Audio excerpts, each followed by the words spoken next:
ഗസയിൽ ആക്രമണം കൂടുതൽ ശക്തമാക്കി ഇസ്രായേൽ. മധ്യ വടക്കൻ ഗസയിലാണ് വ്യോമാക്രമണം കടുപ്പിച്ചത്. ഗസയിൽ മരണം 20,242 പരിക്കേറ്റവരുടെ എണ്ണം 54,036 ഇസ്രായേലിൽ പ്രതിഷേധങ്ങൾക്കിടെ ഭിന്നതകൾ മറന്ന് എല്ലാവരും സൈന്യത്തിന് പിന്തുണ നൽകണമെന്ന് നെതന്യാഹു ആവശ്യപ്പെട്ടു. 24 മണിക്കൂറിനുള്ളിൽ 15 സൈനികരെ ഹമാസ് വധിച്ചതായി ഇസ്രായേൽ വ്യക്തമാക്കി. അതിനിടെ ആവശ്യമായ പിന്തുണ ലഭിക്കാത്തതിന് പിന്നാലെ ഹൂത്തികൾക്കെതിരായ നടപടി അമേരിക്ക ഉപേക്ഷിച്ചു.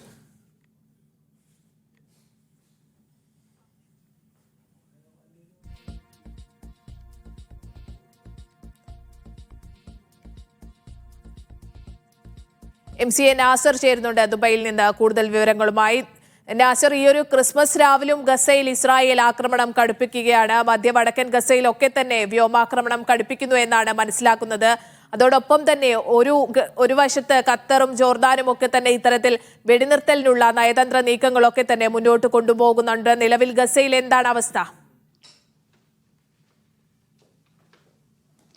സ്നേഹ, ദുരിതപൂർണമായിട്ടുള്ള അവസ്ഥയിലൂടെ തന്നെയാണ് ഗസ മുന്നോട്ട് പോകുന്നത്. കാരണം പിന്നിട്ട ചില ദിവസങ്ങളായിട്ട് വ്യാപകമായ തോതിലുള്ള എല്ലാ സ്വഭാവത്തിലും നാവിക, വ്യോമ, കര മാർഗമുള്ള ആക്രമണം കൂടുതൽ വിപുലപ്പെടുത്താനും ശക്തിപ്പെടുത്താനും ഇസ്രായേൽ തീരുമാനിച്ചിരിക്കുന്നു. അതിൻ്റെ തുടർച്ച എന്ന നിലയ്ക്കാണ് ഏതാണ്ട് ഇപ്പം മരണനിരക്ക് പോലും വലിയ തോതിൽ ഉയരുന്നു.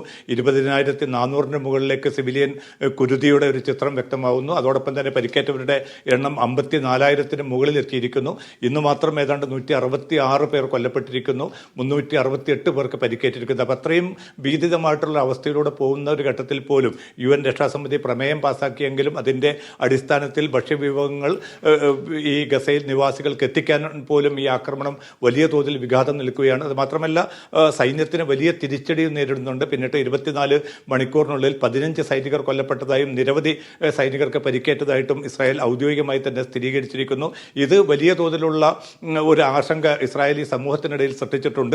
അത് മറികടക്കാൻ വേണ്ടി ഇപ്പോൾ ഈ ഘട്ടത്തിൽ നമ്മൾ എല്ലാ അഭിപ്രായ ഭിന്നതകളും മാറ്റിവെച്ചുകൊണ്ട് സൈന്യത്തിന്റെ പിന്നിൽ അണിനിരക്കേണ്ട ഏറ്റവും നിർണായക ഘട്ടമാണിത്. ഇസ്രായേൽ എന്ന രാജ്യത്തിന്റെ നിലനിൽപ്പുമായി ബന്ധപ്പെട്ട യുദ്ധമാണ് ഇത് എന്ന അർത്ഥത്തിൽ നെതന്യാഹുവിന്റെ പ്രതികരണം വന്നിരിക്കുന്നു. അതേസമയം നെതന്യാഹുവിന്റെ രാജി ആവശ്യപ്പെട്ടുകൊണ്ടുള്ള വലിയ തോതിലുള്ള പ്രതിപക്ഷ പ്രക്ഷോഭം തുടർന്നുകൊണ്ടിരിക്കുന്നു. ബന്ദികളെ ഉടൻ തന്നെ തിരിച്ചെത്തിക്കാൻ വേണ്ട നടപടി ആവശ്യപ്പെട്ടുകൊണ്ട് യുവാക്കളുടെ മാർച്ച് ആരംഭിച്ചിരിക്കുന്നു. അങ്ങനെ ആഭ്യന്തരമായിട്ട് വലിയ തോതിലുള്ള എതിർപ്പും പ്രതിഷേധവും രൂപപ്പെട്ട പശ്ചാത്തലത്തിലാണ് ഒരുപക്ഷെ അതിൽ നിന്ന് ശ്രദ്ധ തിരിക്കുന്നതിന് വേണ്ടി സിവിലിയൻ കൂട്ടക്കുരുതി എന്നത് വലിയൊരു ആയുധമാക്കി മാറ്റുന്നത്. പട്ടിണിയും വലിയൊരു ആയുധമാക്കി മാറ്റുകയാണ്. കാരണം ജനങ്ങൾക്ക് ഭക്ഷ്യവസ്തുക്കൾ എത്താതെ ജനങ്ങളുടെ നരകിക്കുന്ന ചിത്രങ്ങളാണ് ലോകമെങ്ങും മാധ്യമങ്ങളിലൂടെ നിറഞ്ഞുകൊണ്ടിരിക്കുന്നത്.